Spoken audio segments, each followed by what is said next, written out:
उनके वचन पत्र का प्रमुख हिस्सा बन गया है कि वो झूठे वादे के बल पर कैसे फिर से सरकार में आए।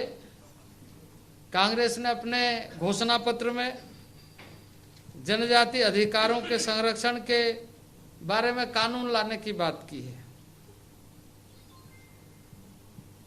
आप सबको पता है कि अटल जी की सरकार में एक अलग मंत्रालय विशेष तौर से संवैधानिक प्रावधानों के साथ संरक्षण संवर्धन के साथ विकास सुनिश्चित हो सके, जनजाति यानी ट्राइबल अफेयर्स जनजाति मामले का एक मंत्रालय बनाया, जनजातीय समुदाय के लिए अलग से आयोग बनाए। लेकिन आज इस बात को कांग्रेस कह रही है, जब यह स्वतः स्पष्ट है कि भारतीय जनता पार्टी के नेतृत्व में कैसे प्राथमिकता तय की जाती है। अगर आप क्रमवार देखें तो कई ऐसे मामले इस तरीके से उन्होंने अपने घोषणा पत्र में या वचन पत्र में दोहराया है, जो इस सरकार ने प्राथमिकता के आधार पर उसको आगे बढ़ाने का काम किया है। आज प्रदेश में अनुसूचित जनजाति के लिए 8 मॉडल आवासीय उच्च विद्यालय, 95 सीएम राइज विद्यालय, 84 कन्या परिषद और जैसे मैंने कहा कि 63 एकलव्य मॉडल रेसिडेंशियल स्कूल, उनके लिए स्पेशल 26 खेल परिसर और आश्रम विद्यालय जिसकी संख्या भी हमने बताया है। 24 लाख जनजातीय विद्यार्थियों का अध्ययन और उन्हें, क्योंकि अभी इसलिए डेटाबेस के साथ, क्योंकि हमारा मंत्रालय उसको मॉनिटर भी करता है, 30 लाख डेटा विद्यार्थियों का है, जिसके माध्यम से यह हम हमेशा देखते रहते हैं कि किस तरीके से राज्यों में और कौन राज्य किस तरीके से जनजातीय बच्चों के बारे में कितना ध्यान रख रहा है। तो इसलिए कांग्रेस के इस झूठ के पुलिंदे जो वचन पत्र के माध्यम से दिया गया है, उनके सरकार ने अगर कंपैरेटिव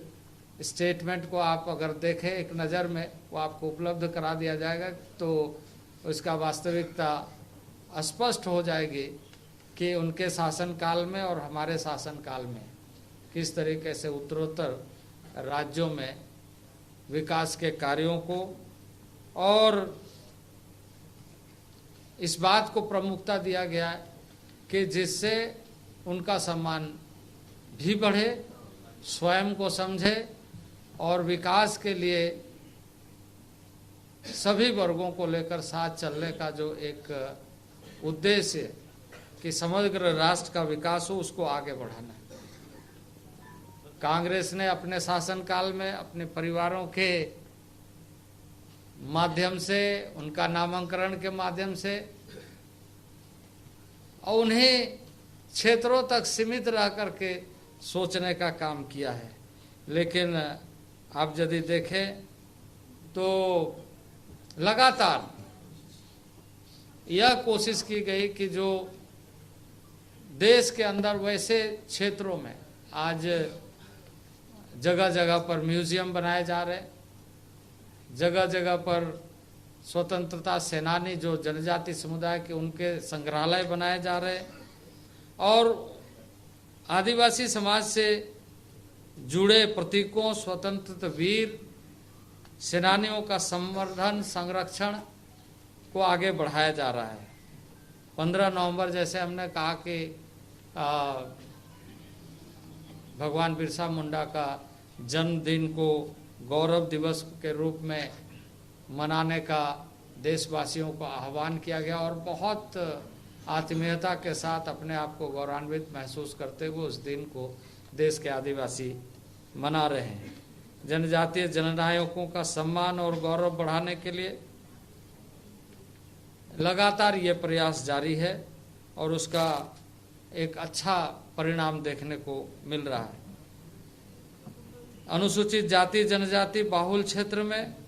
डॉक्टर भीमराव अंबेडकर रानी दुर्गावती के नाम से खेल परिसर बनाने का घोषणा करते हुए उसको अमली जामा पहनाया जा रहा है, लेकिन कांग्रेस ऐसे चीज़ों को भी वो अपने घोषणा पत्र में दे करके यह कोशिश कर रही है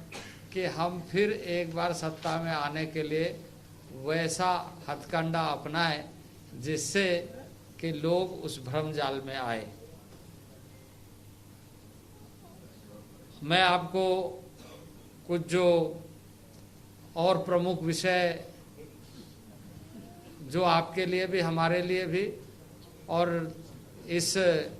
मध्य प्रदेश ही नहीं देश की जनता के लिए भी, क्योंकि आप न केवल मध्य प्रदेश के जनता के लिए बल्कि देश के लिए आप चौथे स्तंभ के रूप में काम करते हैं, उपलब्ध करा दें। और मैं इस अवसर पर निश्चित रूप से कहूँगा कि भारत सरकार, यहाँ की राज्य सरकार, जहाँ भारत सरकार प्रतिबद्ध है वहीं राज्य सरकार ने ज़मीन पर उतारने के लिए बहुत अच्छा काम करते हुए चीज़ों को आगे बढ़ाया है।